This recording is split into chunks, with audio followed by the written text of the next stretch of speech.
Hi అండి. అందరికీ నమస్కారం. Welcome to my channel. ఈ వీడియోలో ప్రభుత్వ పెన్షనర్లకు భారీ శుభవార్త. జేఏసీ కీలక నిర్ణయం అయితే తీసుకోవడం జరిగింది. మరి దీనికి సంబంధించిన పూర్తి వివరాలు వీడియోలో తెలుసుకుందాము. వీడియో అయితే ఎక్కడే గాని స్కిప్ చేయకుండా ఎండ్ వరకు చూసేయండి. అప్పుడే ఇన్ఫర్మేషన్ పూర్తిగా అర్థమవుతుంది. అలాగే వీడియో చూస్తున్న ప్రతి ఒక్కరు వీడియోకైతే లైక్ చేయండి ఫ్రెండ్స్. ఈ వీడియోని తోటి ఉద్యోగ పెన్షన్ మిత్రులతో అయితే షేర్ చేయండి.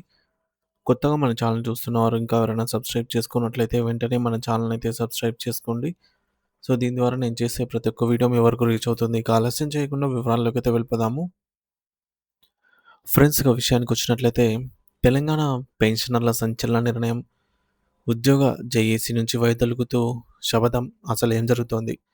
ఫ్రెండ్స్, తెలంగాణ రాష్ట్రంలో ప్రభుత్వ ఉద్యోగ విరమణ చేసిన ఉద్యోగుల పరిస్థితి ప్రస్తుతం ఎంత దయనీయంగా ఉందో మనందరికీ తెలిసిన విషయమే. జీవితాంతం ప్రభుత్వం సేవలో గడిపి విశ్రాంత జీవనం గడపాల్సిన సమయంలో తమకు రావాల్సిన న్యాయబద్ధమైన డబ్బుల కోసం వీరు కన్నీళ్ల పర్యంతమవుతున్నారు.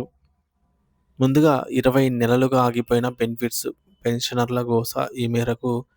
గత 20 నెలల నుండి రిటైర్ ఉద్యోగులకు ప్రభుత్వం నుండి రావాల్సిన ఏ ఒక్క బెనిఫిట్ కూడా సరిగ్గా అందటం లేదు.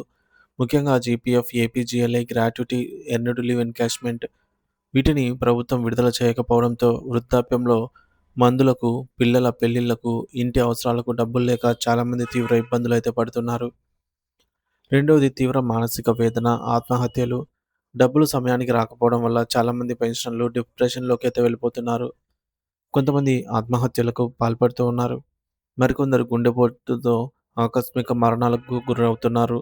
ఇంకొందరు మానసిక ఒత్తిడి తట్టుకోలేక ఇంటి నుండి ఎక్కడికో వెళ్ళిపోతున్న పరిస్థితులను కూడా ఉన్నాయి. ఉద్యోగ జేఏసీ నిర్లక్ష్యం, నమ్మించి మోసం చేశారా? తమ సమస్యలను ప్రభుత్వం దృష్టికి బలంగా తీసుకెళ్లాలనే ఉద్దేశంతో పెన్షనర్లు తెలంగాణ ఉద్యోగ జేఏసీలో చేరారు. తమ ప్రధాన డిమాండ్లను ప్రభుత్వానికి ఇచ్చే వినతి పత్రంలో చేర్చాలని కోరారు. కానీ జేఏసీ నాయకులు పెన్షనర్ల సమస్యలను ఏమాత్రం పట్టించుకోలేదు.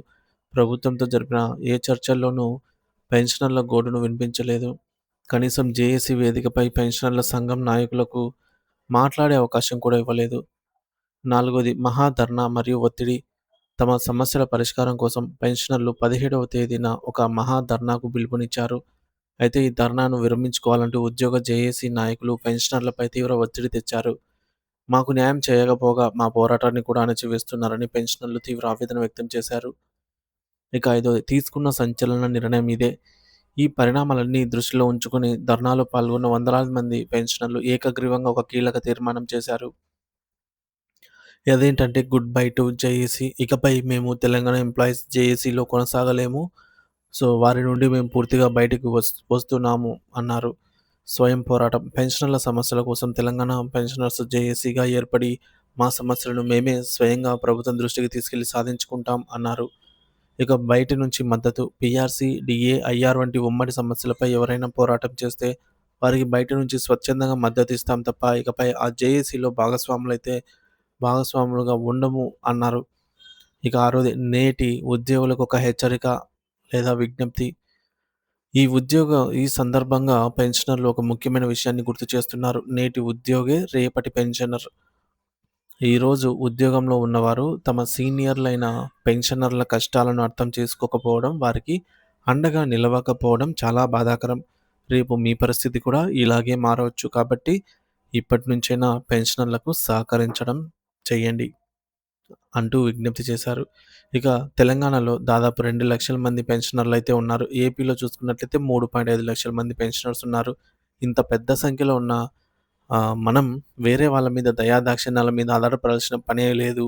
మనమంతా ఐక్యంగా ఉండి స్వయంగా అధికారులను, మంత్రులను కలిసి మన సమస్యలను విన్నవించుకుంటే ఖచ్చితంగా న్యాయం జరుగుతుందని పెన్షనర్స్ తీర్మానించుకున్నారు.